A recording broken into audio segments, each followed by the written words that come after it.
दाम्पत्य जीवन में सामंजस्य होना अति आवश्यक है।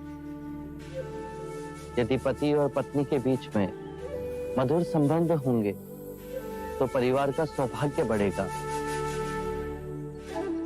और परिवार का सौभाग्य फैलकर संपूर्ण मानव समाज को हर्षित करेगा।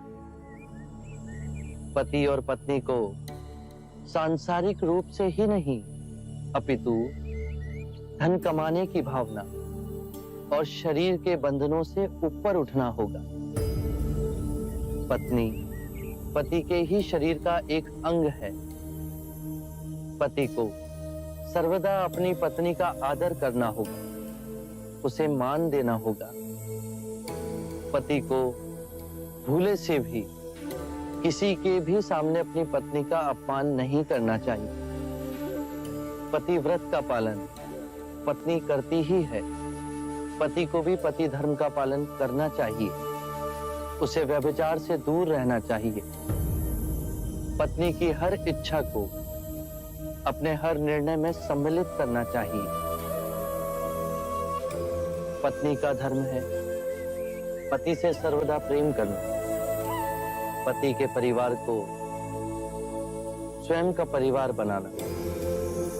उसके परिवारजनों के लिए सर्वदा अपने हृदय में प्रेम और सेवा का भाव रखना। अतिथियों का आदर करना। यदि परस्पर विश्वास से जिए तो परम ज्ञान की ओर एक साथ जाओगे। अच्छे मनुष्य की संगत करो।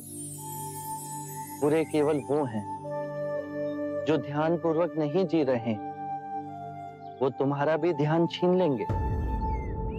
अपने आसपास ऐसा वातावरण बनाओ जिससे आत्मिक वृद्धि हो।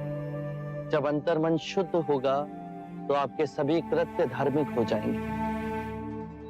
जो भी करो, चाहे अपना व्यवसाय या गृहिणी का कार्य, उसे गहनता से समझकर उत्तम करने की चेष्टा करो।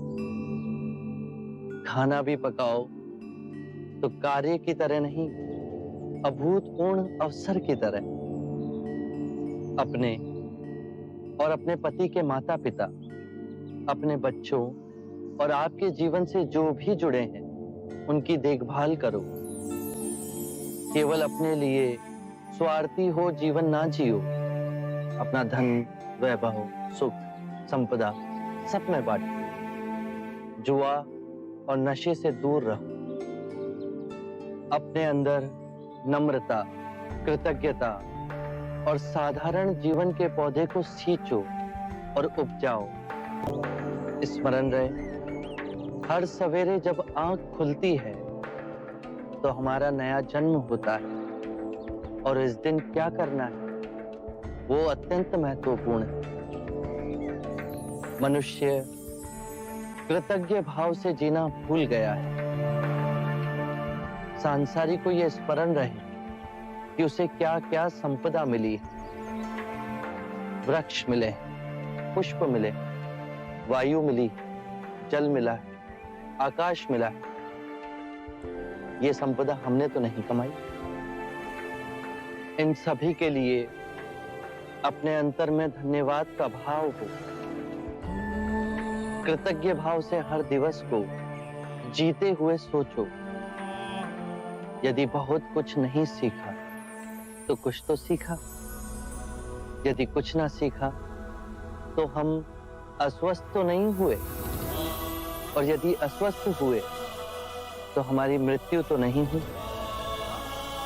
यदि कृतज्ञ भाव से भरकर जिएंगे तो इस सुंदर जीवन के प्रति पुष्प के समान खिल जाओगे।